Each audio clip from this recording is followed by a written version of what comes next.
Bom, acho que todo mundo já entrou. Boa noite a todos e a todas aqui presentes.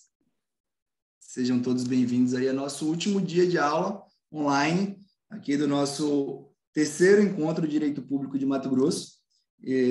Registrar, para lembrar a todos também aí como digamos assim, um aviso. Hoje é o último dia de aula online. Amanhã a gente tem um encontro presencial aqui nas Margens, aqui em Cuiabá. E será o encerramento presencial com o professor Cristiano Chaves, tá? Ao longo da aula de hoje, a gente segue relembrando isso a vocês, então a gente não tem encontro online amanhã, tá bom? Hoje eu tenho o prazer de receber dois professores meus. O Maurício Cunha não foi efetivamente um professor do ponto de vista formal, mas é um amigo e um professor aí, eu digo para ele, um amigo da vida, né? E é uma honra para mim recebê-lo, uma honra receber também o professor Antônio Veloso Peleja, esse meu professor efetivamente do mestrado aqui na UFMT e também um entusiasta aí do processo civil, uma pessoa que eu admiro muito. Então, uma honra receber vocês dois aqui na Escola da Advocacia Pública de Mato Grosso, da nossa Associação dos Procuradores, aqui, de certo modo, na Procuradoria-Geral do Estado de Mato Grosso também. Uma honra que vocês tenham aceitado esse convite e topado fazer parte aí, trazer um pouquinho de conhecimento, um pouquinho do que vocês têm para nos passar. Registrar a presença aí do doutor Francisco Lopes, também nosso Procurador-Geral do Estado. Acabou de entrar aí com a câmera. Um abraço, Chico. E é isso. O tema de hoje, eu já vou adiantando aqui, que é precedentes e soluções de conflitos reiterados, a força vinculante no processo civil brasileiro. E vou passar a palavra para o doutor Antônio Peleja Júnior, que é doutor pela PUC de São Paulo, mestre pela UERJ, professor da Faculdade de Direito da UFMT, juiz de direito aqui do TJ de Mato Grosso, e foi, obviamente, meu professor aqui no mestrado. Então, a palavra é sua, doutor Peleja. Seja bem-vindo e boa palestra a todos. Obrigado, doutor Leonardo Vieira. Foi meu aluno, um aluno brilhante. Eu agradeço a você e a todos a Promac pelo convite. Realmente me sinto muito honrado em participar desse evento e também por participar ao lado do professor Maurício Cunha, que é quem irá proferir a nossa palestra, a palestra Precedentes e Soluções de Conflitos Reiterados, a força vinculante no processo civil brasileiro. O professor Maurício Cunha, ele é juiz de direito no Tribunal de Justiça do Estado de Minas Gerais, ele está no estágio pós-doutoral na Universidade de Girona, na Espanha, doutor em Direito Processual pela Pontifícia Universidade Católica de Minas Gerais, mestre em Direito Processual pela Pontifícia Universidade Católica de Campinas. Então, é um grande prazer recebê-lo, a mim me coube essa honra, doutor Maurício Cunha, professor Maurício Cunha. Vossa Excelência tem o tempo regimental, o tempo de 50 minutos para a sua palestra. Seja muito bem-vindo e fique à vontade. Boa noite, professor Antônio. Boa noite, querido amigo Leonardo. Boa noite a todos os amigos que aqui estão, os que estão com a câmera aberta aqui, que eu consigo ver, o Holmes, Bruno, Willerson, Francisco, Ana Luísa. Boa noite a todos que estão com a câmera fechada também. É uma honra muito grande estar aqui. Eu quero inicialmente agradecer ao convite que me foi formulado pelo querido amigo, professor Leonardo Vieira, por quem eu tenho uma estima, uma admiração muito grande, ele sabe disso, não só no aspecto pessoal, como também no aspecto profissional, e pela confiança, né, que depositou em mim, acreditando que eu possa ter algum conteúdo para conversar com vocês hoje. Agradeço a todos da Promate, evidentemente, a presença de todos. Sabemos que temos procuradores do Estado aqui, advogados, enfim, estudantes, estagiários, e agradecer também as palavras do professor Antônio Veloso Peleja Júnior, que eu tenho o prazer de reencontrar, né, depois que nós estivemos juntos em Cuiabá, por ocasião de um determinado evento, e é uma honra muito grande também, professor Antônio, estar tendo esse contato novamente com o amigo.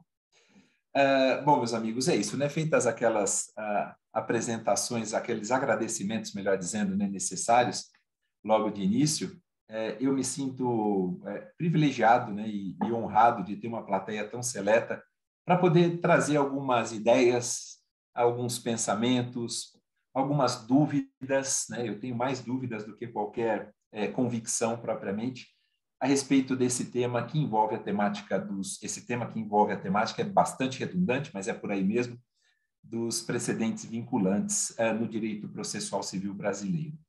É algo inovador, desde que o CPC de 2015 acaba sendo publicado, durante o seu período de vacácio já tem algumas reformas, mas é algo que já está, de uma certa forma, e o que eu vou falar aqui é uma grande verdade, é uma grande realidade, já está inserido nos países de civil law há um bom tempo.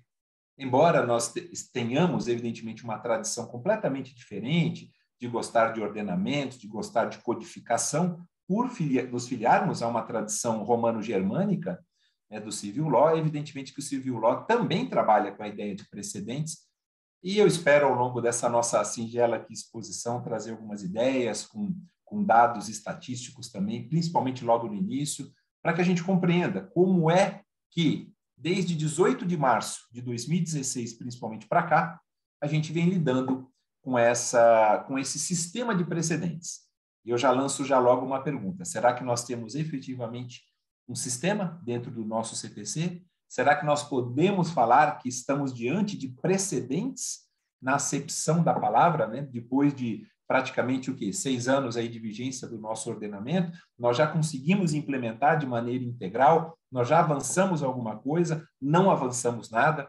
Então, são essas dúvidas, né? Esses questionamentos que eu já trago aqui, e eu espero, ao longo desse nosso bate-papo, poder ouvi-los, né, também, e trazer aqui as minhas singelas ideias.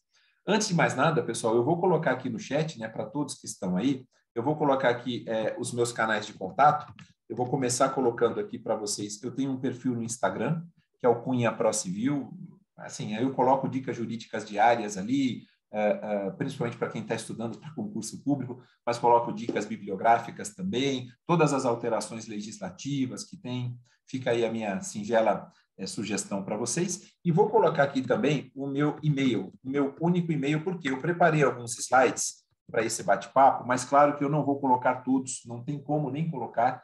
Eu preparei com muito carinho. Quem tiver interesse, por gentileza, só entrar em contato comigo, eu envio os slides com o maior prazer do mundo, tá bom? Seja através do direct aí no Instagram ou no meu e-mail. Eu só tenho esse e-mail aqui, que é o cunhaprocivil@gmail.com, tá certo? Bom, pessoal, dito isso, então vamos lá. Vamos ao que interessa propriamente, né, para que a gente possa, então, bater um papo a respeito de força vinculante no processo civil brasileiro, principalmente. Esse é o foco do nosso bate-papo. Eu quero trocar ideias com vocês, não tenho aqui a mínima pretensão de esgotar o tema ou de colocar aqui questionamentos dos mais sólidos possíveis, né? Eu vou colocar tudo de uma forma para que a gente reflita mesmo, para que a gente pense, né, para que a gente consiga chegar a alguma conclusão.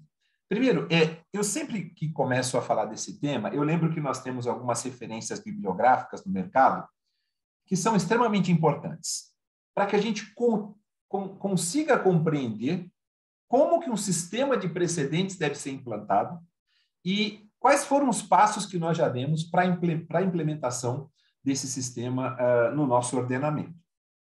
Dentro desse contexto, essas referências bibliográficas que eu tenho aqui, eu vou até fazer questão de mostrar para vocês, eu faço questão, eu vejo como extremamente importantes, para que a gente comece a compreender melhor, porque, com todo respeito, pessoal, né, para o que a gente, em relação ao que a gente tem hoje, eu vejo um vazio, eu vejo um hiato muito grande, principalmente, né, na mente, né, dos nossos, principalmente, ministros dos tribunais superiores, no que diz respeito à compreensão do que seria um sistema de precedentes. Parece que a gente continua ainda, e aqui não é nenhuma ideia no sentido de menosprezar o que nós temos, mas acho que a gente não teve ainda uma evolução significativa.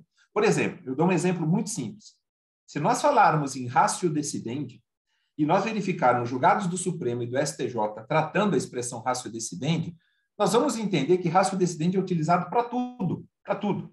Não só para a ideia de razões de decidir, de força vinculante, né, de stare decisis, a gente percebe que utiliza-se a expressão, principalmente nos julgados, se a gente pegar emendas de acórdãos do Supremo e também do STJ, usando a expressão ratio decidendi num conceito muito genérico, muito amplo. E não é assim. A gente não pode olhar para ratio decidendi nesse sentido. A mesma coisa se eu falar de distinguishing, se eu falar de overruling, né? Se eu utilizar todas as expressões que vêm de origem anglo-saxã, do direito anglo-saxão, se eu utilizar todas aqui, a gente ainda não consegue compreender efetivamente como empregá-las na prática, né, no dia a dia. Então, essas referências bibliográficas que eu vou mostrar aqui para vocês agora, e eu acho que vale muito a pena, até com um cunho didático mesmo, para que a gente compreenda melhor esse sistema, elas tratam todos esses institutos, e principalmente com foco,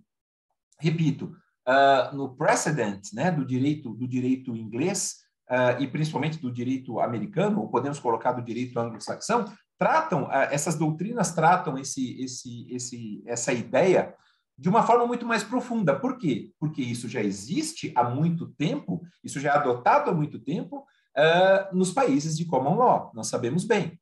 Nós já temos no nosso sistema também há algum tempo, mas não com tanta ênfase como os países de common law tratam.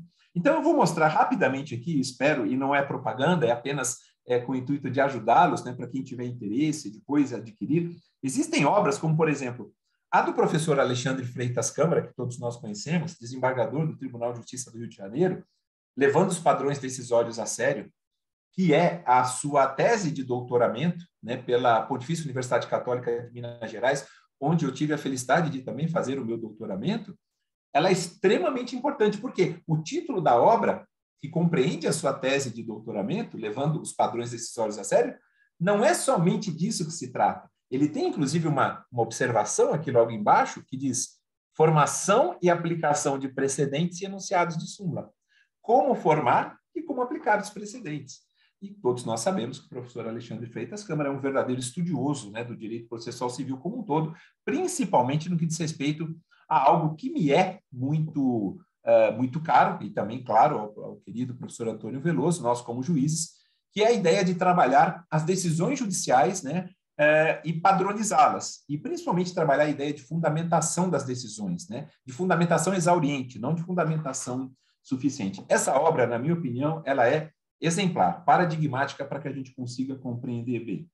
Também tem mais duas obras de dois autores que foram publicadas pela editora Totti. Essa aqui é da GEN, é do Grupo GEN, editora Atlas, do Gilberto Andreassa Júnior. Quero mostrar aqui para todos, para quem tiver interesse, quiser anotar. Depois eu também posso mandar pelo e-mail, informar para vocês. Precedentes judiciais e colegialidade.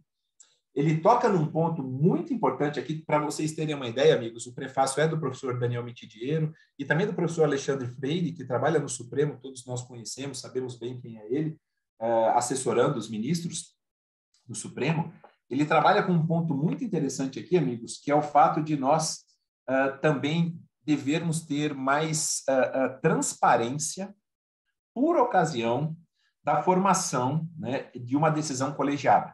É claro que ele trabalha também com decisão monocrática do relator, mas pensando em precedente, evidentemente com força vinculante, ele trabalha com a ideia de colegialidade. Como que nós precisamos aperfeiçoar ainda? Nós estamos engatinhando, essa que é a grande verdade, no sentido de reconhecer o que seria um precedente. Uma outra obra é do professor Rui Alves Henriques Filho. Essa que eu confesso a vocês que eu não terminei de ler ainda, mas vejam que é uma obra relativamente grossa, né? Ela tem aproximadamente 422 folhas, identificação dos precedentes judiciais. Essa aqui é uma obra bem crítica, eu estou gostando bastante e recomendo a vocês também da editora Totti. A apresentação é do professor Luiz Guilherme Marinoni. E, amigos, finalizo, né, com essa aqui, que para mim é imprescindível para quem quer conhecer precedentes, para quem quer se aprofundar, precedentes da persuasão à vinculação, do professor Daniel Mitidiero. Já está em edições mais avançadas, né? Essa aqui é a segunda, se eu não me engano, é a segunda edição da RT, e também do professor Luiz Guilherme Marinoni. Eu gosto demais dessa obra aqui, Julgamento nas Cortes Supremas, Precedente e Decisão do Recurso diante do novo CPC. Também já tem edições mais recentes. Ela é da editora Revista dos Tribunais. Tá bom, pessoal? O intuito é só de trazer aqui, e peço desculpas com toda a humildade do mundo, se eu estou extrapolando, trazendo alguma referência bibliográfica, mas eu acho que como nós estamos diante de uma plateia tão seleta e como é importante esse nosso diálogo, penso que essa referência bibliográfica possa ser útil, principalmente para quem quiser se aprofundar no tema. É algo que eu acompanhei de perto, venho acompanhando de perto nos últimos tempos também, desde a minha tese de doutoramento, porque lá eu trabalhei fundamentação das decisões judiciais. Dito isso, meus amigos, eu vou tentar colocar um slide aqui na tela para vocês. É o primeiro slide, para que a gente possa falar de números. E por que é importante a gente falar de números, pessoal? Para que a gente entenda que, diante de uma litigiosidade excessiva, que é o que nós temos, né, no nosso país, e com todas as dificuldades que o Poder Judiciário tem para lidar com essa litigiosidade excessiva, porque as dificuldades não são somente de ordem humana, são de ordem material, todos nós sabemos disso. Não fosse a pandemia, muito provavelmente, mas muito provavelmente mesmo, nós estaríamos trabalhando com processos físicos em muitos estados da federação, não é? Mas é para que a gente tenha uma noção, e isso, obviamente, quando eu falo de processos físicos, isso é um entrave, né? Eu, por exemplo, lido na minha vara é de juizados especiais, eu lido com processos físicos ainda, está terminando, graças a Deus está terminando. Já estamos com quase tudo digitalizado. Mas nós sabemos que, sem sombra de dúvidas, isso é um entrave para quem quer, há pelo menos 6 anos, né, desde 18 de março de 2016, implementar um sistema de precedentes. Como é que a gente lida com esses problemas na prática? Eu vou tentar colocar aqui para vocês, e eu espero que dê certo. Depois eu peço que vocês, por gentileza, me confirmem se está aparecendo aí para vocês, pessoal. Deixa eu só ver se eu consigo colocar aqui. Vocês conseguem ver esse slide? Se o professor Antônio, se puder me dar um retorno. CNJ em números 2021, por favor, alguém puder só me dar um ok? Sim, sim. Perfeito. Muito obrigado, gente. Muito obrigado. Vamos lá, pessoal. Então, eu começo trazendo essas informações para vocês. Claro que o CNJ em números são dados que todos nós conhecemos, né? Todo ano surge do ano anterior. E o último que nós temos é esse aí de 2021, dizendo que o Judiciário finaliza o ano de 2020 com 75,4 milhões de processos em tramitação que aguardavam alguma solução definitiva, né? Se nós temos uma população de mais de 220 milhões de habitantes, 75,4 milhões de processos, ao final de 2020, estavam em tramitação. Em 2020 foi constatada na série histórica a maior redução, do acervo de processos pendentes, mais ou menos em torno de 2 milhões, confirmando essa contínua tendência de baixa de 2017, que vem de 2017. E eu coloco um outro slide para a gente finalizar.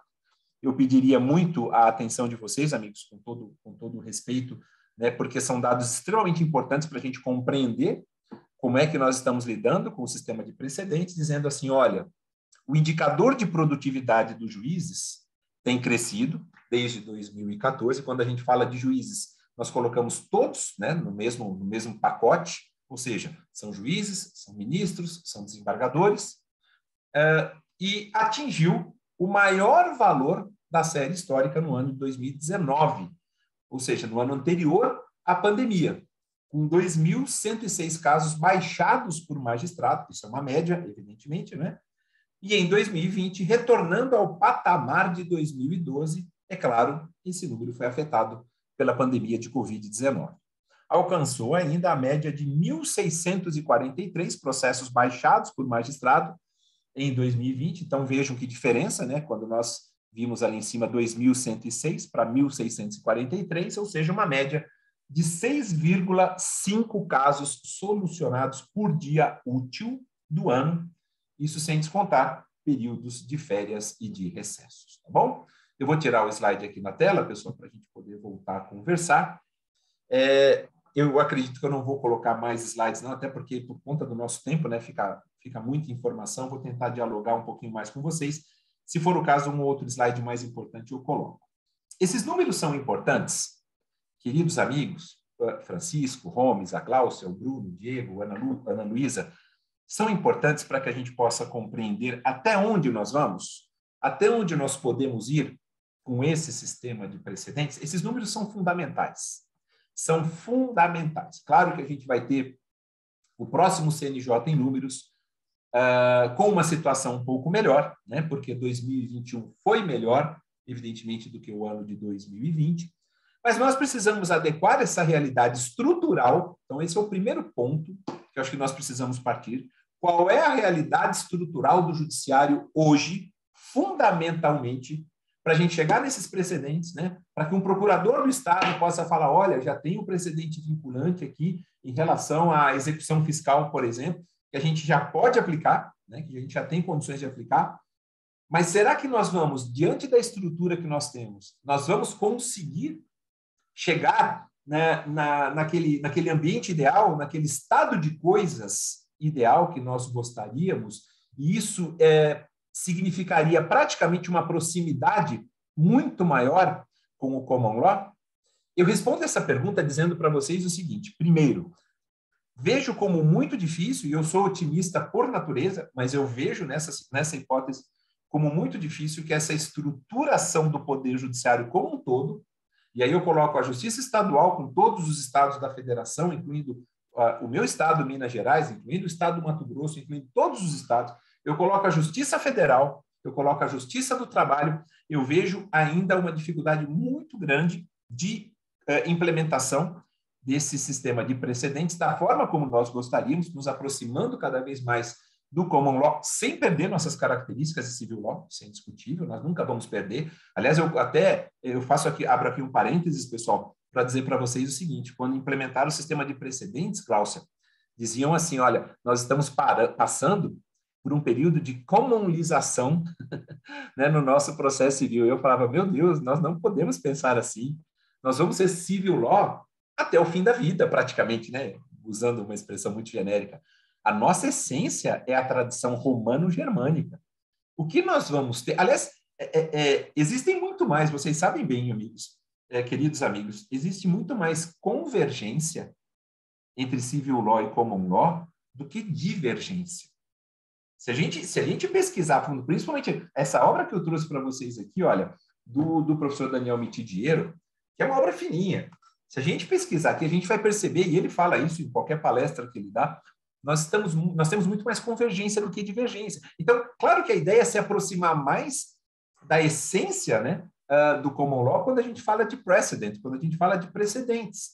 Mas, por outro lado, a gente precisa estar estruturado para isso. E aí que é o meu ponto. Aí eu volto ao que eu estava falando, querido amigo Francisco.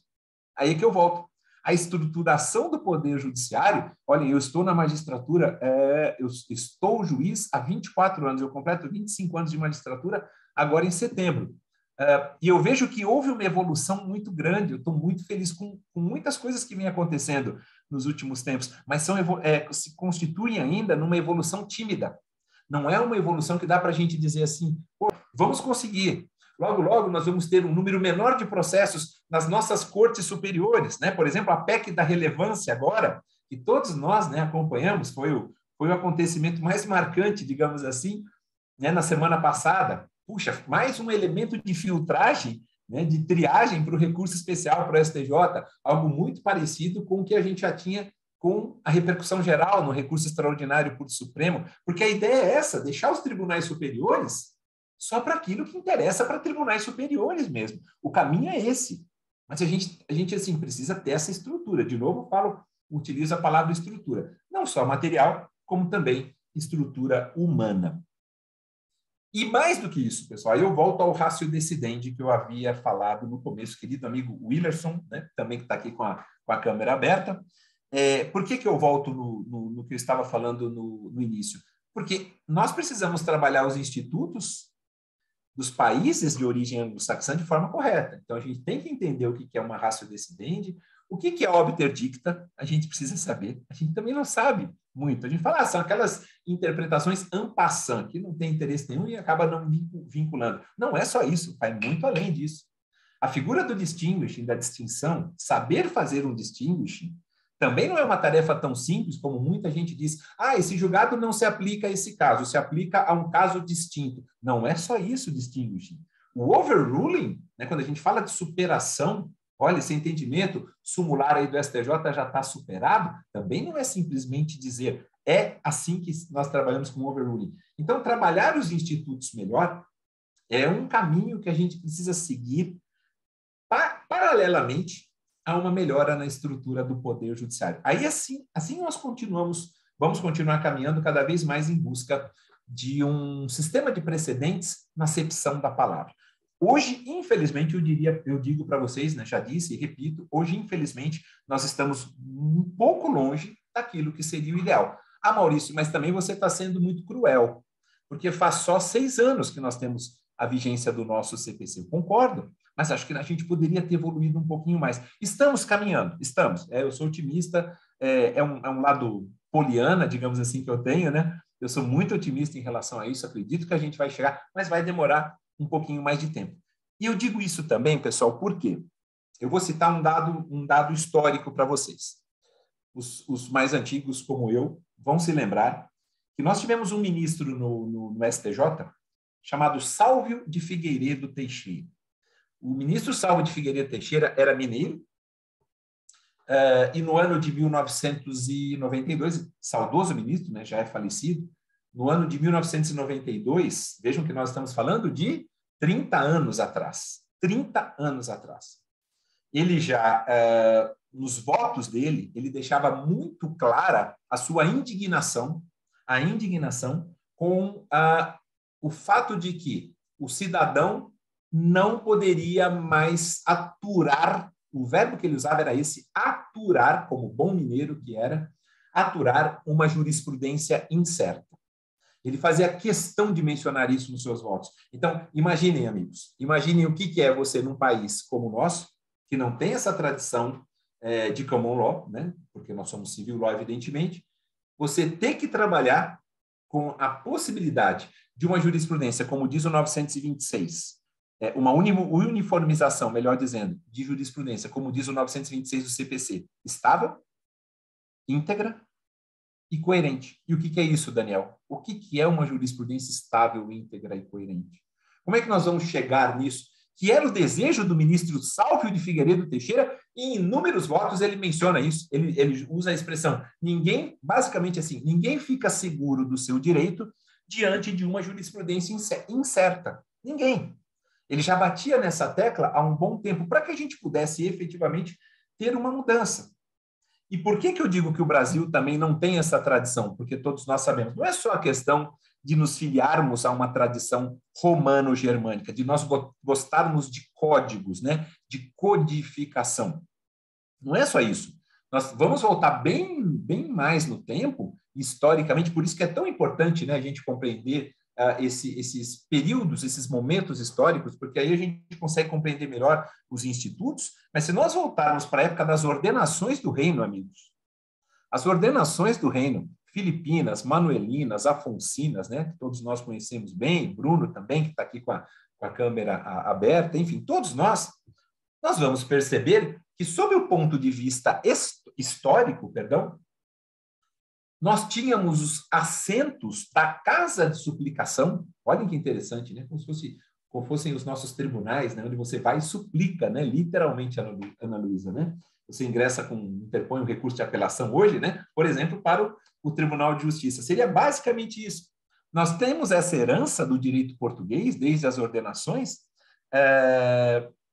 com inspiração romana, evidentemente, dos chamados assentos, com 2 S's, assentos da Casa da Suplicação, que vigoraram no Brasil, se eu não estiver enganado, até o advento da Constituição de 1891.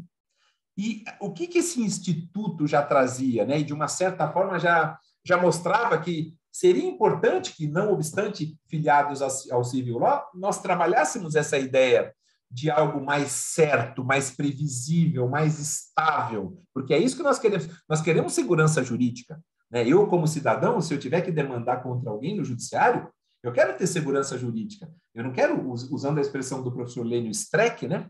Eu não quero trabalhar com uma loteria jurisprudencial, de forma alguma. Eu quero saber se, de repente, aquele meu pleito, que começou lá na comarca X, se tiver que chegar no Supremo, eu sei qual vai ser a decisão do Supremo, porque isso vai me trazer o quê, meus amigos? Vai me trazer estabilidade, vai me trazer segurança jurídica, vai me trazer um certo conforto, até mesmo espiritual, conforto mental, saber que mesmo que chegue lá, o Supremo vai confirmar, por exemplo, a minha a minha ideia, né, em relação ao direito que eu tenha alegado. Então, esse instituto, só para que vocês tenham uma ideia dos assentos, né, da Casa de Suplicação, ele já consistia numa interpretação da lei. A ideia era, não é só ter a lei seca, não é só o juiz ser a boca da lei, né, como dizíamos, nós sabemos muito bem, como diziam os franceses, né? E a gente tem muito a beber dessa fonte dos franceses, porque vocês sabem que a ideia de codificação de códigos vem principalmente de lá, né, do país, da França. E a gente lembra do Código Napoleônico, enfim, por aí vai. Mas a ideia desses institutos, que, repito, vigoraram até a Constituição de 1891, era justamente de você interpretar a lei, tudo isso através, quando você interpretava de maneira correta, isso acabava se tornando um enunciado com força vinculante. Eu estou falando, amigos, do final do século XIX. Nós estamos, né, obviamente, no século XXI. No final do século XIX. A gente já tinha essa influência desde a época do direito português. Aí veio o CPC de 73. Vamos pensar, eu nem vou falar do CPC de 39, não, porque não dá para a gente trabalhar o de 39 quando a gente fala de precedentes. Vocês sabem bem que nós tivemos o CPC de 39, o de 73 e agora o de 2015. O CPC de 73, o ministro Alfredo Buzaide, que foi o mentor, todos nós sabemos que o CPC de 73 era chamado de Código Buzaide, né, por conta de termos um ministro da Justiça com o nome Alfredo Buzaide. Apesar do empenho dele, ele não conseguiu inserir. Ele queria inserir os assentos no CPC de 73, amigos. Vejam a visão, né? Não é a visão de qualquer legislador, não. Não é a visão dos legisladores, principalmente que acabaram contribuindo para a aprovação do nosso CPC de 2015, foi uma visão, com todo respeito, né? Tirando alguns deputados federais, tirando alguns senadores, uma visão muito rasa. Né? Eu tive a felicidade de acompanhar o PL 8046 de 2010, na Câmara dos Deputados, em algumas sessões, que acabou virando o nosso CPC, e ali a gente percebia que os legisladores realmente estavam com uma dificuldade muito grande, técnica. O ministro Alfredo Buzaide não tinha isso. Tanto é que ele foi o cabeça, literalmente o mentor do CPC de 73, mas não conseguiu, né, inserir a figura dos assentos da Casa de Suplicação. O que ele fez, e aí já é um avanço que nós tivemos, isso precisa ser destacado, em termos de buscar, né, obviamente, algo mais estável, mais seguro, o que ele fez foi possibilitar a inserção do que a gente chama, né, ou chamava de incidente de uniformização de jurisprudência. Isso sim, amigos, isso sim. Isso nós tivemos implementado, né, uma alteração histórica que nós tivemos no nosso CPC de 73 e que representou, sem sombra de dúvidas, um grande avanço nesse sentido. É óbvio, pessoal, né, que quando nós falamos de sistemas, eu preciso fazer um pequeno corte aqui, humildemente peço desculpas a vocês. Quando nós falamos de sistemas, nós não temos só civil law nem common law, mas quando a gente fala de precedentes é common law. Por que eu digo isso, pessoal? Porque existe um jurista francês chamado René Davy, eu tenho certeza que os amigos conhecem, já devem ter ouvido falar, já leram alguma coisa, né? Ele tem uma obra que é extremamente conhecida de todos, principalmente para quem se aprofunda em pesquisa de mestrado, de doutorado, chamada Os Grandes Sistemas do Direito Contemporâneo. Eu recomendo essa obra de olhos fechados para vocês, tá? Quem quiser compreender melhor, não só civil law e nem common law, né? Mas quem quiser compreender os sistemas como um todo, tem uma edição publicada na Martins Fontes, editora Martins Fontes, vale muito a pena, Os Grandes Sistemas do Direito Contemporâneo. Ele menciona a existência de variadas famílias, não só família do common law e também do civil law. Por exemplo, ele fala da família, claro, romano-germânica, da família do common law, ele fala dos direitos socialistas, né? Tem países com tradição, evidentemente, socialista, né, na formação do seu ordenamento, vocês sabem muito bem, direitos muçulmanos, direito hindu, direito judaico, Extremo Oriente, África Negra, Madagascar, existe um sistema próprio, evidentemente. Então, é muito importante que a gente compreenda esses sistemas para que a gente saiba que, principalmente, aquele que mais trabalha desde sempre, porque com a ideia de, obviamente, né, com a ideia de formação de precedentes, são os países de origem anglo-saxã. E aí a gente fala, principalmente, né, a gente se refere à Inglaterra, a gente se refere aos Estados Unidos. E a ideia de trabalhar não só, amigos, com posicionamentos jurisprudenciais consolidados que servem de referência, não só, e isso caracterizaria os precedentes, mas também o direito consuetudinário.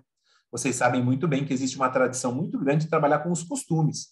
Olha, os costumes aqui são X, Y e Z, nós vamos decidir de acordo com os costumes X, Y e Z. E isso é uma tradição desse sistema, né, do sistema de common law. Repito, a nossa tradição é outra completamente diferente. E mais ainda, amigos, common law e civil law surgiram em circunstâncias históricas e políticas distintas. Então, cada sistema criou suas peculiaridades. É essa que é a grande verdade. Nós caminhamos para um lado, historicamente isso faz muita diferença, enquanto os países de common law caminharam para o outro lado. O common law, a tradução, qual que é a tradução literal, né, amigos, que a gente faz? Common law vem de direito comum, ou seja, dos costumes gerais. Quando a gente fala de common law, nós estamos falando do direito desenvolvido, o direito desenvolvido pelos juízes, em vez de materializado num corpo de normas codificadas, que é o que acontece no civil law. Para você, obviamente, compreender como que funciona, qual é o sistema common law, qual é a sua ratio, a sua essência, como é que ele funciona, como é que nós poderíamos implementar isso em outro sistema, não só no civil law, que é o nosso, como também em outros sistemas, é muito importante nós lembrarmos que tudo isso também passou, pessoal. Eu falei das ordenações do reino, não foi à toa, passou pelo próprio processo de colonização desses países. Essa que é a grande verdade. Processo de colonização. Se civil law a gente pensa em Europa continental, né, por exemplo, common law a gente tem que pensar principalmente no continente, né, principalmente nos Estados Unidos, né, no país norte-americano e também na Inglaterra. Então, a ideia de colonização dos países levaram a sistemas diferentes. As épocas são distintas. Ok, Maurício, ok. Beleza, você está falando de história, é importante que a gente compreenda, sem sombra de dúvidas, né? É importante que a gente trabalhe esse raciocínio, porque não adianta só simplesmente pegar, implementar no CPC e dizer, tá ali, vamos embora, vamos aplicar. Não, a gente tem que conhecer a origem. Quanto mais... É a mesma coisa você conhecer as palavras, né? Quando eu sei a etimologia de uma palavra, eu sei empregá-la, né, de forma melhor no meu dia a dia. Quando eu sei a origem da palavra. Quando você sabe a origem do sistema de precedentes, você consegue implementar melhor. Por isso que eu digo, nós precisamos trabalhar muito todos esses institutos que eu mencionei para vocês de uma forma clara, né? De uma forma mais transparente. Precisamos de cursos, precisamos de palestras, precisamos de mais ênfase nas pós-graduações estricto e lato sensu, para que a gente compreenda o sistema como um todo. Por quê, pessoal? O que a gente fez no nosso CPC? E agora eu passo para o CPC de 2015 propriamente, né? Antes, voltando só um pouquinho, eu peço também humildemente desculpas a vocês, pessoal. O advento da Constituição de 88, essa Constituição nossa, que está aí, toda picotada, né, recortada, cheia de emendas constitucionais, né, tivemos, né, uma já na semana passada, que foi a PEC da relevância, que eu falei para todos vocês, mas a partir do advento da Constituição de 88, eu posso estar enganado, amigos, mas pelo menos a pesquisa que eu fiz é que nós começamos a perceber uma universalização, uma democratização do acesso à justiça, que acaba refletindo numa explosão de litigiosidade. Eu sou titular de vara de juizados, quem trabalha em juizados sabe muito bem o que é essa explosão de litigiosidade, e a minha vara tem competência civil, crime e da fazenda pública, por isso que eu fico muito feliz de estar falando também para procuradores do Estado. Mas a partir do momento em que a gente teve essa explosão de litigiosidade, que antes era reprimida pelo regime ditatorial, fique bem claro, historicamente é importante a gente trazer isso, né? Houve uma judicialização maciça dos conflitos. E essa judicialização maciça dos conflitos, ela necessariamente precisa de uma racionalidade, ela precisa de uma efetividade do sistema processual como um todo.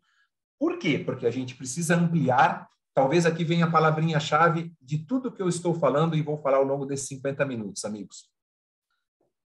Nós precisamos ampliar os níveis de confiança. e de segurança jurídica. Isso é fundamental. Ampliar isso como?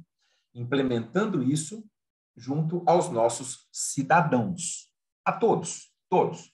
É aquilo que eu falei. Se eu tiver que demandar, saber que a minha demanda, quando chegar, se tiver que chegar até o Supremo, eu sei qual vai ser o resultado final. Isso vai me trazer previsibilidade. Isso vai me trazer estabilidade, integridade, coerência. Repito, Ana Luísa, que é aquilo que a gente tem no 926. É claro que a adoção de um sistema de precedentes surge como uma importantíssima alternativa. A gente precisa buscar essa estabilização. Ah, Maurício, tudo bem, tudo bem. Você vai falar do 926, do 927, eu concordo contigo, mas a gente já tinha, você falou da Constituição, por exemplo, quando a gente teve a emenda constitucional número 3 de 93, foi instituída o quê? A ADC, a Ação Declaratória de Constitucionalidade. Com o objetivo do quê, pessoal? De trazer essa padronização decisória.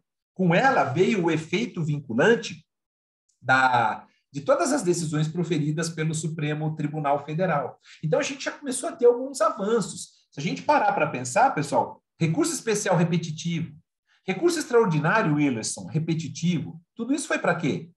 Para dar essa estabilidade. A introdução, pessoal, do incidente de resolução de demandas repetitivas, o tal do IRDR, é para trazer essa estabilidade.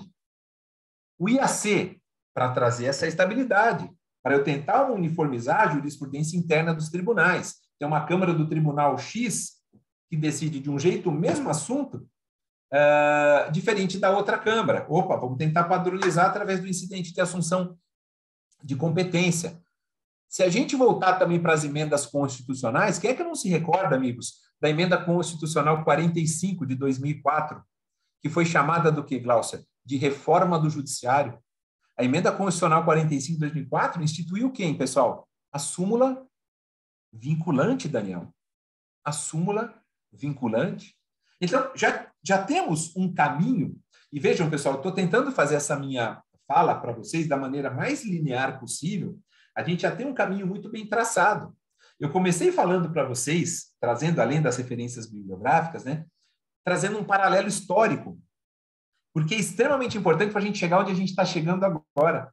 E dentro desse paralelo histórico que eu fiz, e falando também de todos os sistemas, a gente chega na Constituição Federal e já começa a perceber que o avanço ali já foi muito maior. Por quê, pessoal? Eu vou usar uma expressão que certa feita eu ouvi um grande palestrante falar, num evento realizado no CNJ, ele disse assim, basicamente, pessoal, olha que interessante, a partir do advento do CPC de 2015, principalmente, mas ele faz referência à Constituição de 88. Ele fala assim, o Brasil estava sufocado. Sufocado. Em termos do quê, pessoal? Da necessidade premente de um sistema padronizado. Necessidade premente. Não se aguentava mais. Digamos assim que a água estava no pescoço. E quando veio o CPC de 2015, esse palestrante falou assim, ainda bem que o ministro Luiz Fux, que foi o mentor, vocês sabem, né? Teve aquela comissão de 12 juristas notáveis que foi formada, mas foi o ministro Luiz Fux que foi o cabeça. Ele disse numa das entrevistas dele em 2010, ainda era o PLS 166 de 2010 no Senado, começou no Senado, todos nós sabemos, né, o CPC, depois vai para a Câmara, através do PL 8046, 2010, mas o ministro Luiz Fux deu uma entrevista, se não me engano, até para o Jornal Nacional, na época, dizendo assim, temos alguns pilares no nosso CPC. Doutor Alexandre, doutor Francisco, doutora Cláudia. Quais são esses pilares? Olha, nós vamos ter uma audiência de conciliação no procedimento comum, que é essa audiência do 334, que todos nós conhecemos. Infelizmente, não pegou do jeito que era para pegar. Outro pilar, nós vamos diminuir 2 recursos no nosso projeto. Vamos acabar com o agravo retido, de fato acabaram, vocês sabem, né? E os embargos infringentes, digamos que nós não vamos acabar, né? Eles vão se tornar uma técnica substitutiva de julgamento, enfim, o 942 são os embargos infringentes ali que ele só não está no rol recursal lá do 994, né, como recurso. O resto está tudo ali no 942. Mas, enfim, independentemente disso, aí ele vem e fala, a terceira pilastra desse novo CPC, desse CPC 2015, doutor Holmes, qual que é? a ideia de buscar a padronização decisória. E ele fala, nós vamos em busca de uma aproximação. Olhem que interessante, amigos. Aproximação. Jamais perder a essência, Ana Luísa, jamais. Nós vamos ser civil law sempre. Para nós, para os nossos netos, os nossos bisnetos, tataranetos, né? Mas nós vamos buscar uma aproximação, indiscutivelmente, ao sistema do common law. Por quê? Porque vai vincular os juízes à ratio decidendi dos precedentes. E quando ele falou isso, né, isso obviamente que mexeu, né, com todos que estavam esperando por esse CPC de 2015, eu não sei nem se a gente precisava de um CPC de 2015 para implementar tudo isso que era, né, vontade do ministro Luiz Fux de implementar. Talvez se a gente pegasse o CPC de 73 e continuássemos tratando ele como uma colcha de retalhos, né, Daniel, como ele sempre foi chamado, né, o CPC era uma coisa de tanto retalho que ele tinha. E se a gente fizesse mais retalhos, não ia mudar em nada. Eu recentemente, até estava conversando com o Leonardo, eu fiz um estágio junto ao Tribunal de Justiça da União Europeia, amigos. Vou até dividir aqui uma felicidade com vocês, com muita humildade. Eu fui convidado a fazer um estágio junto ao Tribunal de Justiça da União Europeia em Luxemburgo. É um país no centro da Europa, pequenininho, onde ali fica a maior corte, né, da União Europeia. E eu fui trabalhar diretamente com um juiz, fiquei no gabinete dele, assessorando, e ele falava assim, ele sempre perguntava, um juiz português, ele sempre falava assim para mim, Maurício, por que vocês implementaram um novo CPC? O CPC de 73 de vocês era muito bom, apesar de todas as reformas, não tem problema, faça mais uma. Para que uma nova legislação? Né, vocês perderam, entre aspas, praticamente, e a gente, não vou dizer que a gente perdeu, né, mas a gente ficou discutindo o CPC de 2015 quanto tempo, amigos? 5 anos. Foram 5 anos. A gente talvez tivesse um Congresso Nacional um pouquinho mais atuante, a gente podia levar esses projetos para que o Congresso aprovasse o quanto antes, já implementava o sistema de precedentes, alterando o CPC de 73. Porque o professor Fred Didier Júnior, que vocês conhecem evidentemente muito bem, que é um querido amigo, ele fala assim, se a gente pegar e se nós fizermos uma comparação do CPC de 73 com o CPC de 2015, por baixo, a gente pode falar assim, 60% foi reaproveitado. Por baixo. Por baixo. E vejam todos os gastos, principalmente que nós tivemos, e todo o trabalho para fazer o CPC de 2015. Mas, enfim, amigos, chegando a ele propriamente, aí a gente tem que falar do 926 e do 927, fundamentalmente, né? Que é o que falta, até mesmo em razão do tempo, e eu gostaria aqui de trazer para vocês. Nós temos precedentes que não são vinculantes. São chamados do quê, pessoal? Precedentes persuasivos. Todos nós sabemos, não é? Nós podemos utilizar como para embasar uma decisão, por exemplo, eu posso usar nas minhas decisões lá no juizado, mas ele não me vincula. Não há nenhuma necessidade de que eu fique vinculado, obrigado a segui-lo à risca. Não há nenhum. Aliás, muita gente fala, mas nem os precedentes vinculantes, Maurício. Se eu, como juiz, quiser decidir de forma contrária a uma tese fixada no IRDR, eu posso decidir. Claro que você pode. Mas o que vai acontecer, Daniel? Fatalmente. Bruno, o que vai acontecer? Fatalmente, né? A sua decisão vai ser reformada. Você já tem uma tese fixada no IRDR. Você já tem uma tese fixada no IAC. Ah, eu vou decidir de forma contrária a uma súmula do Supremo ou do STJ.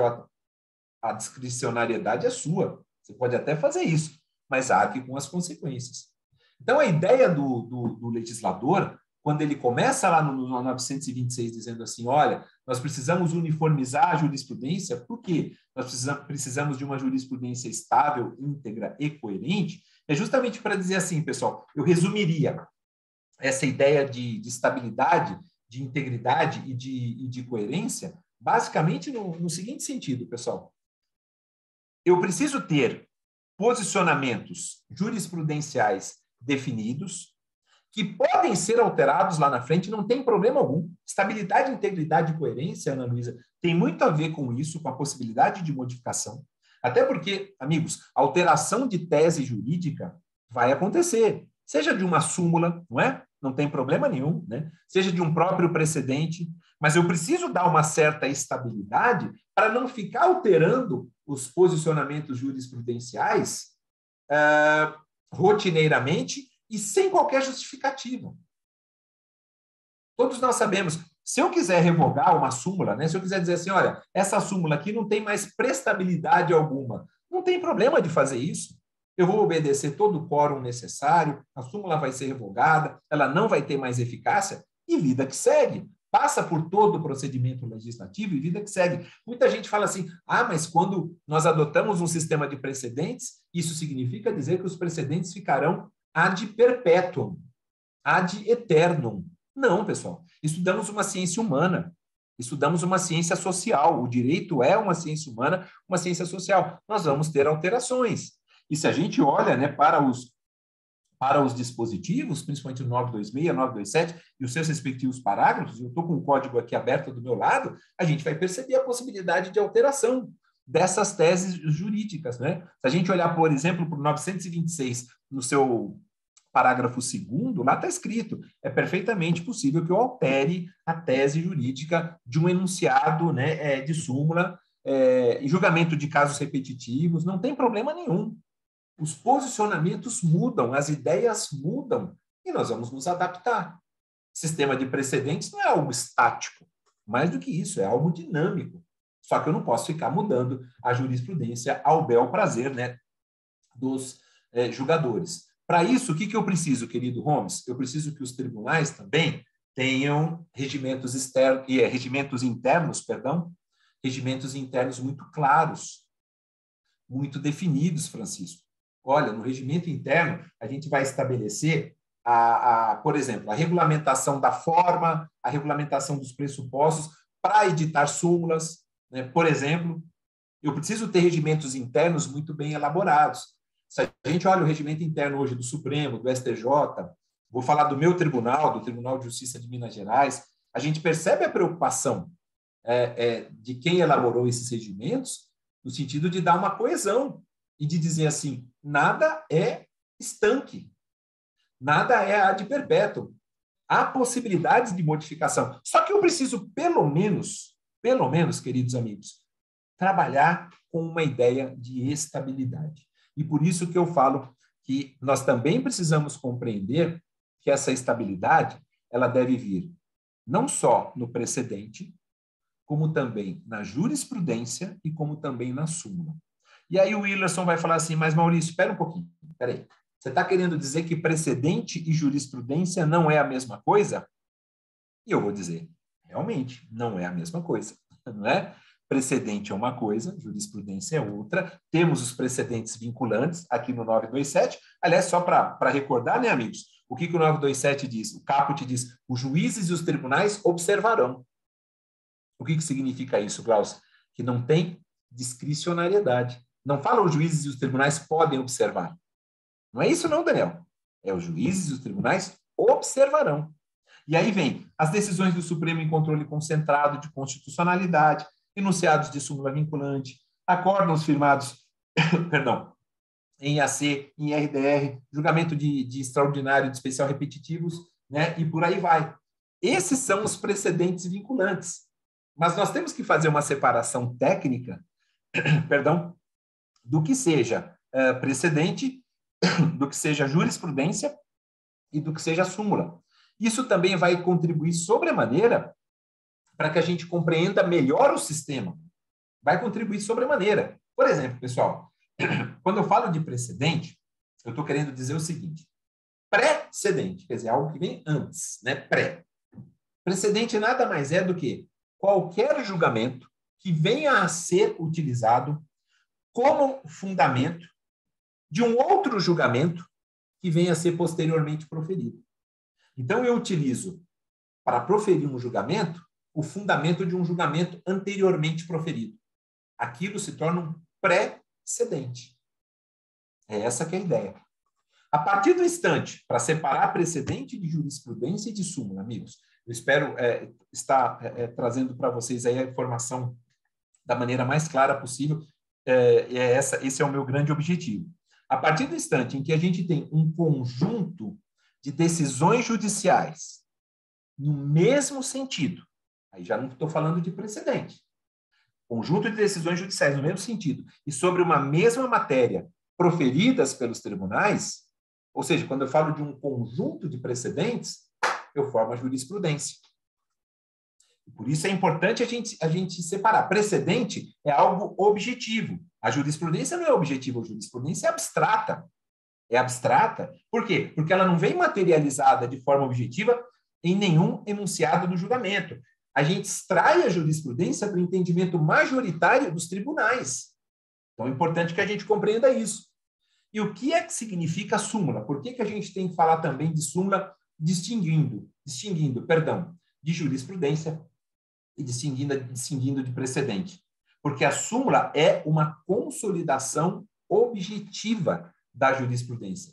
De tanto que o tribunal decidiu sobre um determinado assunto na mesma maneira, a gente vai acabar consolidando agora num enunciado de súmula. Obviamente, com eficácia vinculante, que é o que a gente tem no 927. Então, não é só falar dos precedentes vinculantes do 927, é também fazer a distinção entre, repito, meus amigos, precedente, entre jurisprudência e entre súmula.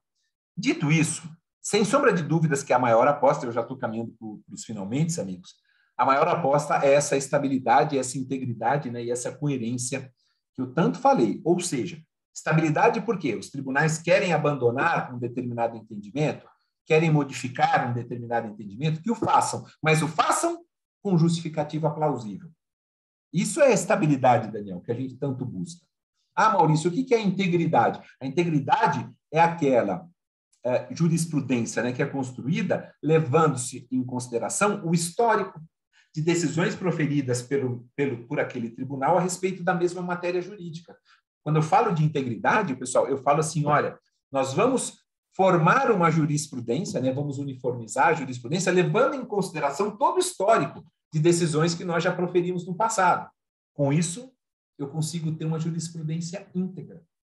E quando eu falo de coerência, pessoal, eu estou falando do seguinte, eu vou aplicar de maneira isonômica, de maneira igual, o entendimento que tenha sido consolidado em casos semelhantes. Isso é estabilidade, integridade e coerência. Eu não posso simplesmente dizer assim, ah, não, mas esse precedente aqui não se aplica a esse caso, porque esse caso tem uma diferença mínima em relação aos demais. Não, eu preciso ver os argumentos prós, eu preciso ver os argumentos contras, né? Para que eu possa chegar efetivamente numa definição de dizer aplica mesmo ou não aplica. Não é simplesmente dizer, ah, ele é parecido, mas não é tão parecido. Não. E esse trabalho, pessoal, é um trabalho de argumentação, acima de tudo. O ônus da argumentação jurídica é importantíssimo quando a gente fala de formação de alguma decisão que tenha caráter vinculante. O que significa isso, pessoal, esse ônus da argumentação? Os 11 ministros do Supremo, os 11 ministros capitaneados aí pelo ministro Luiz Fux, quando eles conversarem, quando eles sentarem para uma decisão colegiada, a gente precisa ter ali, dentre esses 11 ministros, o quê? Essa coerência que tanto se espera. Não é simplesmente nós termos julgamentos políticos, como infelizmente a gente vem acompanhando já faz um bom tempo, principalmente no Supremo. Não é? Se a gente tem que colocar a mão na ferida, vamos colocar, ou o dedo na ferida, vamos colocar. As decisões do Supremo nos últimos tempos têm sido muito mais políticas do que técnicas. E se a gente transpõe isso para o STJ, e eu me sinto muito à vontade, porque eu leciono em cursinho preparatório para concurso, então eu trabalho muito, principalmente os informativos do STJ, se a gente olhar para o STJ, não é tão diferente. A diferença é que lá nós temos 33 ministros, né? E no Supremo nós temos 11. E como é que fica essa argumentação jurídica para que a gente tenha, né, um julgado, né, no colegiado de maneira correta? A gente precisaria ter mais proximidade entre os próprios ministros, quando da formação de um determinado julgado que vai sair da terceira turma do STJ, né, capitaneada pela ministra Nancy Andrighi, quarta turma do STJ, que é o ministro Luiz Felipe Salomão, e por aí vai. O que eu quero dizer, Willerson, é que para a gente implementar um sistema de precedentes, nós precisamos fundamentalmente de mais diálogo entre quem decide. Sabe, Ana Luísa? É fundamental. Eu participei de uma banca de mestrado na Universidade de São Paulo, na USP, né, de Ribeirão Preto, justamente onde o candidato trabalhou isso. Nós não temos argumentação, nós não temos diálogo entre membros de órgãos colegiados da forma como nós gostaríamos. Não é que não há, existe sim diálogo, existe, mas não da forma correta, da forma como deveríamos ter. O ônus da argumentação ele está ficando muito para trás. Quem acompanha, sessões de julgamento nos tribunais de justiça, e eu vou falar pelo meu tribunal, eu reconheço ali inúmeras virtudes dos nossos desembargadores, mas também tem inúmeros vícios que a gente precisava dar um corte para que esse sistema de precedentes venha e, obviamente, para que ele seja implementado. É isso que a gente quer. Estamos caminhando? Estamos. Ainda a passos um pouco lentos, mas a gente pode acelerar um pouco isso para buscar o quê? A tal da segurança jurídica, a tal da proteção, a tal da confiança, a tal da isonomia. Então, amigos, para finalizar, eu diria para vocês o seguinte, pessoal, diante de todo esse raciocínio que eu tentei expor, e peço humildemente desculpas a vocês por todas as falhas que eu cometi. É inegável que o Brasil ainda caminha na construção de um sistema de precedentes. E as alterações normativas, Daniel, o que eu quero dizer? As alterações aqui do CPC de 2015 são o primeiro passo efetivo, mas desde a Constituição de 88, como eu disse a vocês, nós já tivemos alterações importantes, não é? Então vai ser um caminhar paulatino, não é um caminhar também que a gente fala, em 10 anos o Brasil já implementou um sistema de precedentes, Ana Luísa, ou seja, em 2026, porque entrou em vigência em 18 de março de 2016, em 18 de março de 2026, pronto, podemos falar, o Brasil sabe lidar com precedentes. Não é assim, não é assim. Nós temos uma questão histórica, uma questão cultural, e vocês sabem que o brasileiro adora uma briguinha, adora litigar, quer dizer, nós vamos continuar com uma litigiosidade, querido Alexandre, muito grande, e a gente vai ter que estar preparado para isso. Aí eu volto para o meu lado poliana. Eu falo muito isso com a minha esposa, Eu falo assim, que acho que eu sonho demais, eu deliro demais. Eu acredito que a gente vai chegar num denominador comum, amigos. Eu acredito que a gente vai, nós temos pessoas muito capacitadas. O que nós precisamos é melhorar toda a estrutura. E essa mudança cultural, repito, não é da noite para o dia. Ela virá com o tempo. É o primeiro passo, repito, que nós tivemos, são as alterações legislativas. E uma coisa que a gente precisa parar também, de uma vez por todas, pessoal, é imaginar que nós vamos chegar ao mesmo ponto em que os países de common law já estão hoje. Não, como eu disse, é só uma aproximação. É só uma aproximação. E a gente precisa se aproximar assim. Por quê? Porque nós vamos implementar algo que eles já conhecem há muito tempo. Muito tempo. Nós estamos implementando. Então, é preciso ter muito cuidado, amigos, na formação de precedentes. Muito cuidado.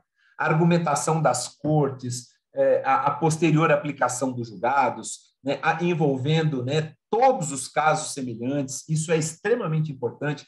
E, amigos, mais do que isso, o que eu mais sonho ver um dia como juiz e como, eu vou dizer, como cidadão, o que eu mais sonho mesmo é um dia poder dizer assim, nós estamos diante de um processo jurisdicional democrático no país. O que é um processo jurisdicional democrático? Onde, para eu formar os precedentes, todos foram ouvidos, houve argumentação jurídica. Por exemplo, vocês sabem muito bem, para fixar uma tese no IRDR, Willerson, é possível que os tribunais designem audiências públicas. Por que isso, Willerson? Porque você torna o processo democrático. Permite que alguém vá lá na tribuna e fale, olha, eu gostaria que essa tese do IRDR fosse fixada assim, assim, assim, assim. Pronto. Quanto mais transparência eu tenho, amigos, e talvez seja um devaneio da minha parte, e eu peço humildemente desculpas a vocês, mas quanto mais transparência e diálogo eu tenho, mais a gente chega no nosso denominador, vai chegar no nosso denominador comum, que é esse sistema de precedentes tão almejado. Pessoal, já me chamaram aqui, puxaram a minha orelha com toda a razão, e eu peço mil desculpas ao Léo, mil desculpas ao professor Antônio e a todos vocês. Espero humildemente ter trazido algumas dúvidas, alguns questionamentos para vocês e permaneço inteiramente à disposição. Agradecendo, antes de mais nada, a todos que ficaram até agora aqui me ouvindo e me vendo, aqueles que estão também com a câmera aberta, enfim. Muito obrigado a todos por hora. Devolvo a palavra ao querido professor Antônio Veloso. Olha, professor Maurício, foi um grande prazer ouvi-lo. Eu digo por todos também, aurimos bastante conteúdo.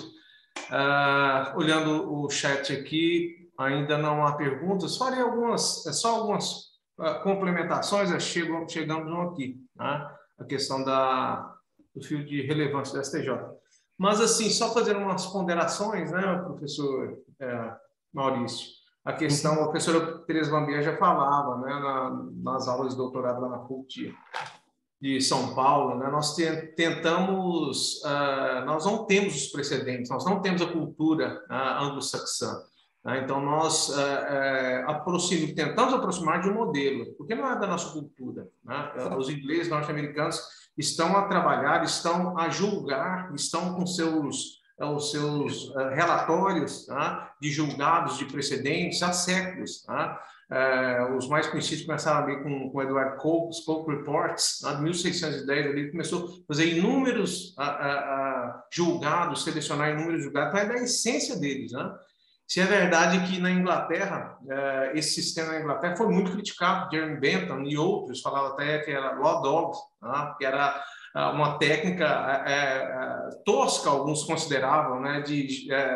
Jeremy Bentham assim falava, de julgamento, né? Mas ela se exponencializou. Tentou-se implantar o modelo da civil law no âmbito da Inglaterra, da common law, mas ele já tinha arraigado aquele sistema ali do feudalismo, já tinha afastado. Né? Então, e foi principalmente a partir do século XIX, né, professor Antônio, que o Jeremy Bentham tentou a codificação lá na Inglaterra. Perfeito, exatamente. Né?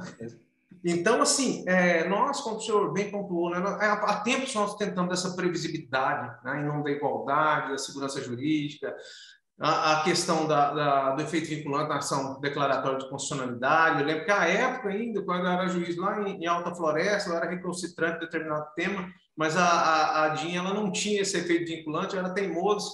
E um colega, olha, você precisa de ver o que os ministros falaram da sua decisão, estava descumprindo os precedentes dele. Então, assim, na época, jovens ainda, né, querendo desafiar o mundo, mas, assim, eu só queria trazer contribuições também do Michel Tarufo, do próprio Barbosa Moreira, né, no sentido de que não temos que fazer essas grandes comparações entre famílias, né? Nós temos que fazer, ao invés das macro-comparações, as micro-comparações, né? Todos esses artigos nós já lemos, né? Então, nós temos que analisar as nossas especificidades internas, tá? Porque daí nós teremos um sistema mais justo. Né? Então, o Crucitucci ele faz essa elaboração, ele fala do imperador romano, que falava, eles já houveram criados precedentes, mas era por força da ordem do imperador. Exatamente. Né? Aquele precedente na common law era o segundo julgado que confirmava o primeiro e era decorrente de uma tradição secular no Império Romano, não. O imperador determinava, por decreto, a força daquele julgado. Né? Então, assim, há pontos em comum entre common law e civil law, né, professor? Como o professor bem pontuou, né? E destaco aqui no 926, o professor Lenny Streck, ele pontua, né, a força do working, né, que ele conversou com o relator do projeto, né, e inseriu primeiro, estava estável no projeto, ele lançou integridade e coerência, né? O romance em cadeia e direito à integridade. Então, são questões assim que estão na pré-elaboração, na pré-aprovação do código, que fazem parte da história, né? E também a questão que o senhor pontuou também da questão da possibilidade de superação, né? Só lanço aqui que a House of Lords, ali até 1966, a House of Lords inglesa foi substituída em 2009 pela Corte Suprema deles, né? Ela não admitia a superação, que ela ficou petrificada. Então, eles viram a necessidade, né, em contraposição com os norte-americanos, com a Corte norte-americana, que já admitia há muito essa maleabilidade necessária. Né? Então, professor, é isso. Eu parabenizo, só olhar aqui no chat, nós temos aqui o Daniel, ele faz a pergunta acerca do filtro de relevância. Tá? Os tribunais, com isso, os tribunais de segunda instância e juiz de primeira instância têm reforçado o dever de fundamentar adequadamente os julgados para demonstrar alinhamento aos precedentes, compatibilizando-os com os artigos 926 e 489, parágrafo 1º. Ante o atual estágio da implantação do sistema de precedente nas instâncias ordinárias, o filtro em questão não gera risco de caminhar em sentido oposto ao acesso à justiça, obstaculizando esse acesso? O senhor entende haver incompatibilidade entre a jurisprudência reiterada do STJ sobre a não necessidade do julgador de enfrentar todos os argumentos das formulações e dever de fundamentação e integração do sistema de precedentes? Quer dizer, ele embutiu duas perguntas e algumas perguntas de uma vez só, né? Quer dizer, ele sintetizou bastante. O professor está com a palavra. Perfeito, obrigado, professor Antônio. Eu vi que na hora que o professor falou isso, o Daniel deu uma risadinha, assim, por isso que é bom que a câmera esteja aberta. Ele falou, eu vou pegar no pé do professor agora, né, Daniel? Agradeço demais, querido amigo, viu, suas excelentes considerações, e quero aproveitar que eu consegui abrir o chat aqui, eu não estava conseguindo, mas agora a Ana Luísa também, muito obrigado, viu, Ana Luísa, por suas palavras, aí fico muito honrado em saber que você gostou dessa nossa singela e humilde fala. Daniel, eu vou dizer para você o seguinte, eu vou tentar resumir, né, tudo que você perguntou nessa minha colocação. Mais cedo ou mais tarde, Daniel, nós teríamos, na minha visão, pelo menos, né, a visão que eu tenho de propostas legislativas, do que eu conheço, de como funciona lá o Congresso, principalmente, né, a Câmara dos Deputados, até mais do que o Senado Federal, eu sabia que, como nós tivemos a implementação da repercussão geral para o extraordinário, Daniel, você sabe que vem desde a emenda constitucional 45 de 2004, desde a reforma do judiciário, né? Eu falei, mais cedo ou mais tarde, vai vir um outro filtro para o recurso especial. Por quê? Porque é aquilo que a gente falou.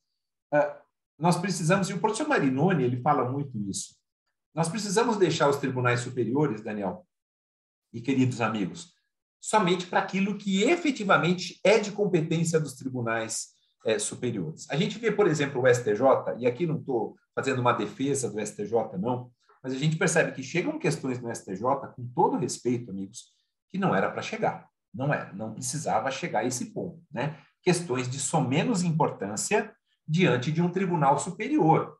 Eu vou até usar a expressão que o professor Marinoni usa, de um tribunal supremo. A gente coloca o STF e o STJ como supremos e depois os tribunais superiores. Foi apresentada uma PEC, Daniel, se eu não estiver enganado, em 2005. Então, vejam, a reforma do judiciário veio com a emenda constitucional 45 em 2004, um ano antes, e coloca a repercussão geral como requisito de admissibilidade do extraordinário. E você sabe muito bem, Daniel, que a repercussão geral hoje é um Deus nos acuda, né? Aquilo que é de ordem econômica, política, histórica, etc, etc. Enfim, são os 11 ministros do Supremo que decidem o que tem repercussão geral e o que não tem. E muita gente fala, tem um caráter até bem subjetivo nisso. Eu não deixo de concordar, não. Mas no ano seguinte, teve uma PEC, Daniel, em 2005, onde a ideia do legislador, o professor Heitor Sica, professor da USP, ele até comenta a respeito disso num artigo que ele escreveu faz pouco tempo. Ele diz assim, essa PEC que foi apresentada em 2005 já era para trazer um filtro de admissibilidade a mais para o especial, tal qual a repercussão geral para o extraordinário. Não conseguiu, quer dizer, demorou 17 anos, né, 2005, se eu não estiver enganado, até 2022 são 17 anos, né, Daniel, para vir a tal da PEC da relevância, que você mencionou aí. Só que ao longo do tempo, Daniel, estou fazendo esse histórico só para a gente compreender, o amigo sabe também, os queridos amigos sabem, o STJ tentou se utilizar de alguns mecanismos para tentar diminuir sua carga de trabalho. Daniel, se a gente parar para pensar o recurso especial repetitivo, é uma tentativa. Concordam, amigos? É uma tentativa para tentar diminuir a carga de trabalho do STJ. Bom, o que é que acaba acontecendo, né, com essa PEC da relevância, com a emenda constitucional 125, né, se eu não me engano, agora de 15 de julho, né, da última sexta-feira, 15 de julho de 2022. De fato, nós temos agora um filtro de admissibilidade a mais, né, para o recurso especial. De uma certa forma, sim, Daniel, concordo com você, que você obstaculiza um pouco o acesso à justiça, porque se já chegava, se para chegar no STJ já era difícil, agora fica mais difícil. E a gente vai precisar, claro, de lei ainda que vai regulamentar, você sabe, né, Daniel, porque está uma discussão muito grande aí, se já entrou em vigência na data da publicação, se vai esperar a lei regulamentando, quer dizer, nós poderemos ter alguma novidade, embora o quórum, né, aí de deliberação para aprovação seja o mesmo, você lembra? São 2/3, né, 2/3, perdão, dos membros da turma aí para a quem compete julgar o RESP, para dizer o que vai ter relevância, o que não vai ter relevância, mas, sem sombra de dúvidas, obstaculiza o acesso à justiça. Isso eu não tenho nenhuma dúvida, Daniel, principalmente para aquele litigante de menor poderio econômico, né? Sejamos honestos, né? Porque aqueles que têm um pouco mais de condição, evidentemente, vão poder argumentar de maneira melhor a isso. Agora, essa questão da fundamentação, Daniel, né, que eu consegui abrir aqui a pergunta, então vou só recapitular. Essa questão da fundamentação, eu vejo assim, olha, o STJ e o Supremo, eles precisam exercer um papel, na minha singela concepção, né, um papel no sentido de reconhecer que nós saímos de um sistema de fundamentação das decisões judiciais suficiente para um sistema de fundamentação exauriente no CPC. O que é que significa isso, Daniel? É só a gente olhar para o 11 do CPC, lá no capítulo das normas fundamentais, que reforça o 93º, e a gente olhar para o 489, parágrafo 1º, né, professor Antônio? Porque ali o sistema de fundamentação mudou completamente. É a primeira vez que um ordenamento diz o que é que não se considera fundamentado.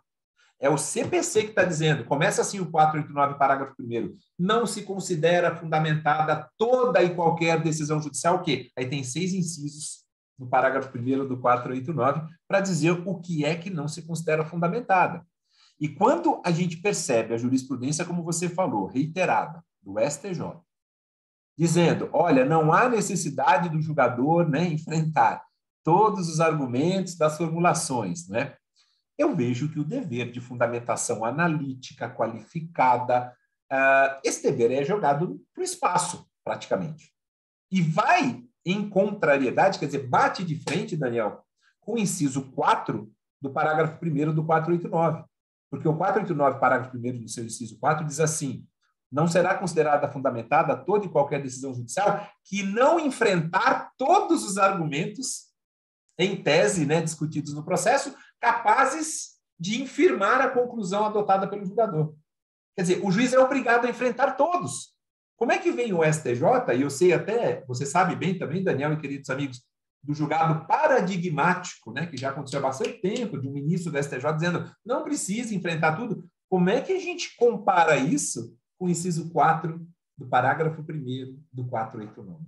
Então, na minha concepção, e respondendo agora de forma bastante objetiva, Supremo e STJ precisam entender que, sim, nós saímos de um sistema de fundamentação suficiente, como diz o professor Daniel Amorim Assunção Neves, para um sistema de fundamentação exauriente, então sai do suficiente para o exauriente, e é obrigação, sim, Daniel, de todo e qualquer juiz enfrentar todos os argumentos que possam contrariar a conclusão que ele adota, por força de lei, de mandamento legal. E quando o Supremo, o STJ, não cumprem o que está na lei, alguma coisa está errada, Daniel.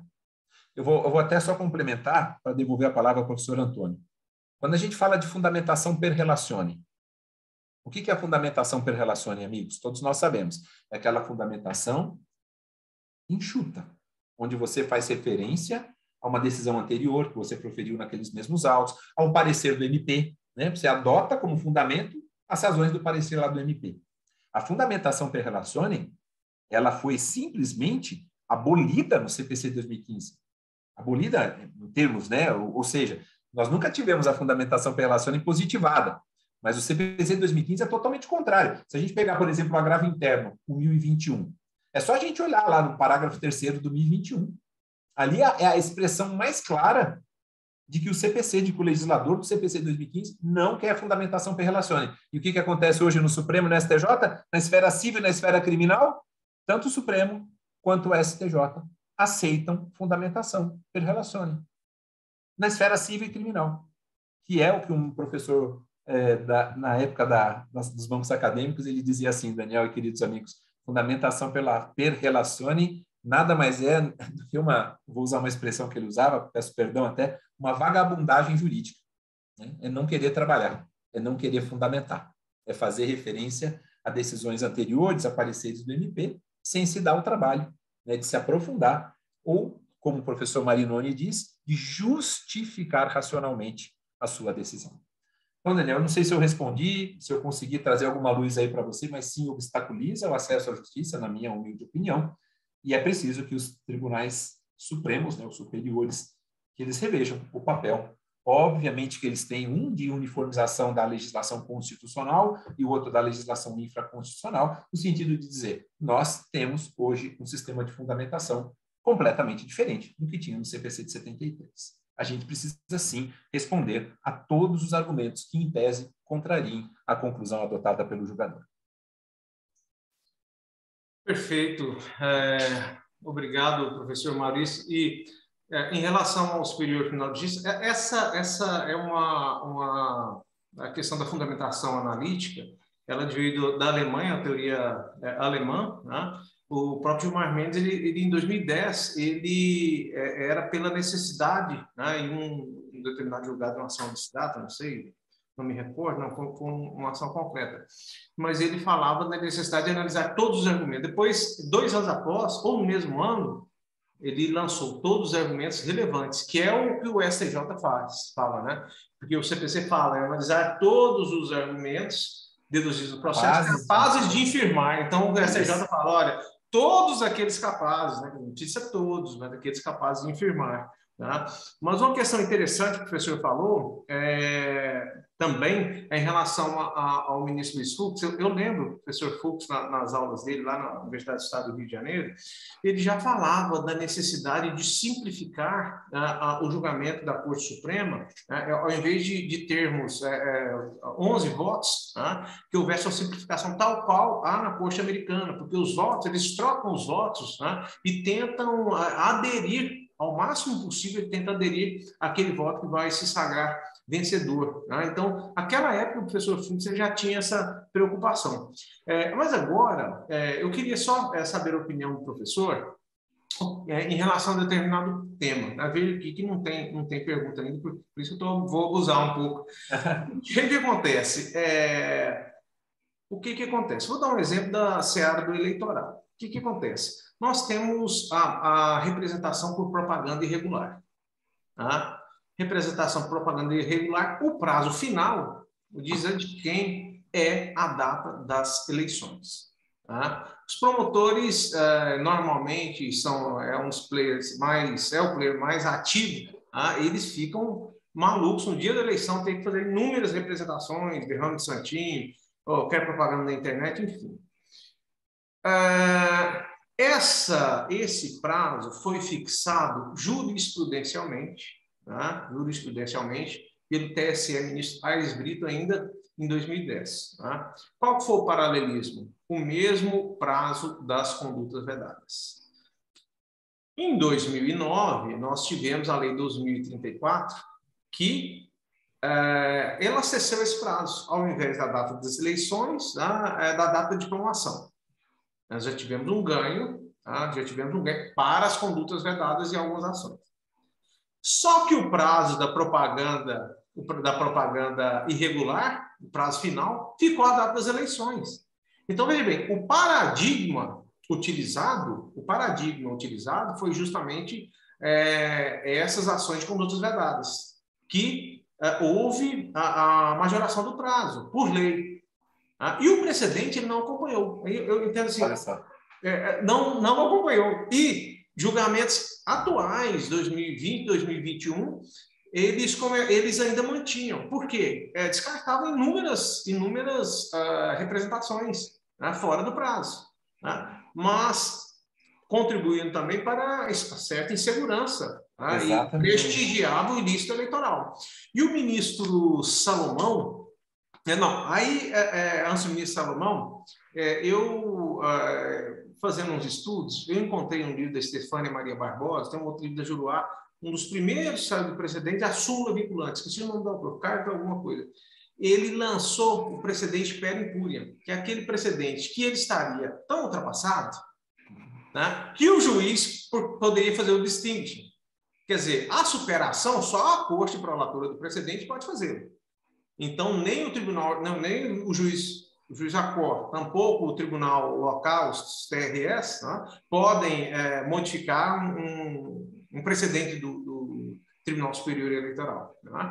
Mas o que o professor acha? É uma travessura muito grande aplicar esse distingue-se per incuria, porque quando ele está tão ultrapassado, ele está contra a lei, tá? Ele está contra a lei, seria possível isso? Só finalizando, o ministro Salomão, ele aplicou o prazo de 48 horas nos julgados deles.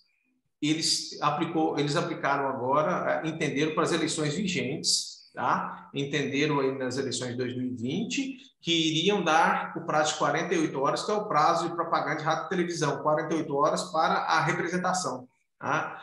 Então, para além do dia das eleições, mais 48 horas. Tá? Então, assim, eles sinalizaram que não teria vigência imediata para as eleições de 2018 e 2020, mas para as próximas eleições de 2022 haveria a modificação desse prazo final. Né? Quer dizer, houve uma sinalização ali, a técnica da sinalização, ou também uma modulação, né, uma espécie de modulação, vamos dizer assim, mas utilizar essa técnica. Mas o que eu queria saber da opinião do professor é justamente seria uma travessura muito grande aplicar essa técnica de distinção? Professor, eu vou até tentar ser o mais objetivo possível, porque eu estou vendo aqui que a nossa professora de sempre, a professora Maria Silvia Zanella de Pietro, já se encontra aí na sala, e eu tenho certeza que todos estão muito ávidos por ouvi-la, né? Mas eu vou responder de uma forma bastante objetiva. Na Justiça Eleitoral, eu já fui juiz eleitoral durante um bom tempo, e ano que vem serei, em razão do rodízio que tem aqui em Minas, e na nossa comarca aqui, né, eu atuo numa comarca que se chama Poços de Caldas, não sei se os amigos conhecem, fica bem no sul das Minas Gerais, uma cidade linda, agradabilíssima, né? Então, no ano que vem eu já vou me deparar de novo com as demandas eleitorais. Eu diria que essa travessura, principalmente na Justiça Eleitoral, professor Antônio, o senhor que é um expert no direito eleitoral, pode afirmar, melhor, não me surpreende, não me surpreende. Eu já vi de tudo na Justiça Eleitoral. E eu confesso, acho que nós precisamos levar mais essa padronização, essa estabilidade, essa segurança jurídica para a Justiça Eleitoral, principalmente em anos de eleição. Com tanta regulamentação nova que surge, né, que acaba surgindo, aquelas que surgem aos 45 do segundo tempo, né? Se a gente quer trabalhar com um sistema de precedentes vinculantes no ordenamento como um todo, nós vamos ter que aplicar também na Justiça Eleitoral. Essa travessura, eu não vejo ela com bons olhos. Você, como o professor mencionou travessura, eu gostei muito dessa palavra. Eu não vejo com bons olhos, professor, mas eu vejo como possível na Justiça Eleitoral, sim. Como ocorre, por exemplo, quando tem uma impugnação de uma determinada candidatura, eu mesmo já passei isso quando juiz eleitoral, a impugnação de uma determinada candidatura a prefeito da comarca lá onde eu atuava, ele pediu uma liminar, conseguiu essa liminar para continuar como candidato, houve as eleições, ele foi eleito por esmagadora maioria, né, do povo ali, e o pedido de impugnação correndo ainda, eu impugnei a candidatura dele, eu entendi que havia argumentos para isso, teve recurso, foi para o TRE confirmou, e depois foi para o TSE, e o TSE falou assim, olha, realmente houve uma irregularidade, não seria o caso dele ser candidato, uma irregularidade no mandato anterior dele, em relação à prestação de contas. Houve uma irregularidade, mas vai prevalecer a vontade do povo. O povo escolheu, o povo o elegeu. Então, deixa ele lá como prefeito da cidade por mais 4 anos, né? A gente precisa padronizar isso, sabe, professor Antônio? Inclusive aplicando para a Justiça Eleitoral. Eu acredito que o sistema de precedentes, né, precisa ser estendido também para que a gente tenha essa estabilidade, essa segurança jurídica que a gente tanto quer. Perfeito, professor. Olha, agradeço aí em nome de todos, tá? Foi uma experiência bastante rica, né? Participar como debatedor aqui ao seu lado, tá? Eu agradeço em nome de todos, tá? E passo desde já a palavra ao professor Leonardo Vieira, agradecendo a ele essa possibilidade de estar presente, tá? Muito obrigado. Eu quero só aproveitar também para me despedir já, pessoal, de todos vocês e deixar os amigos com a professora Maria Silvia. Peço licença ao Léo aí também, agradecer ao professor Antônio, agradecer a todos vocês, muito obrigado, viu, que estiveram conosco. Agradeço, Daniel, as suas palavras também aqui no chat e me coloco, mais uma vez, inteiramente à disposição nos nossos canais de contato, tá bom, pessoal, que eu deixei aí no início. Vai ser um prazer trocar ideias com vocês. Muito obrigado, um forte abraço a todos e fiquem com Deus.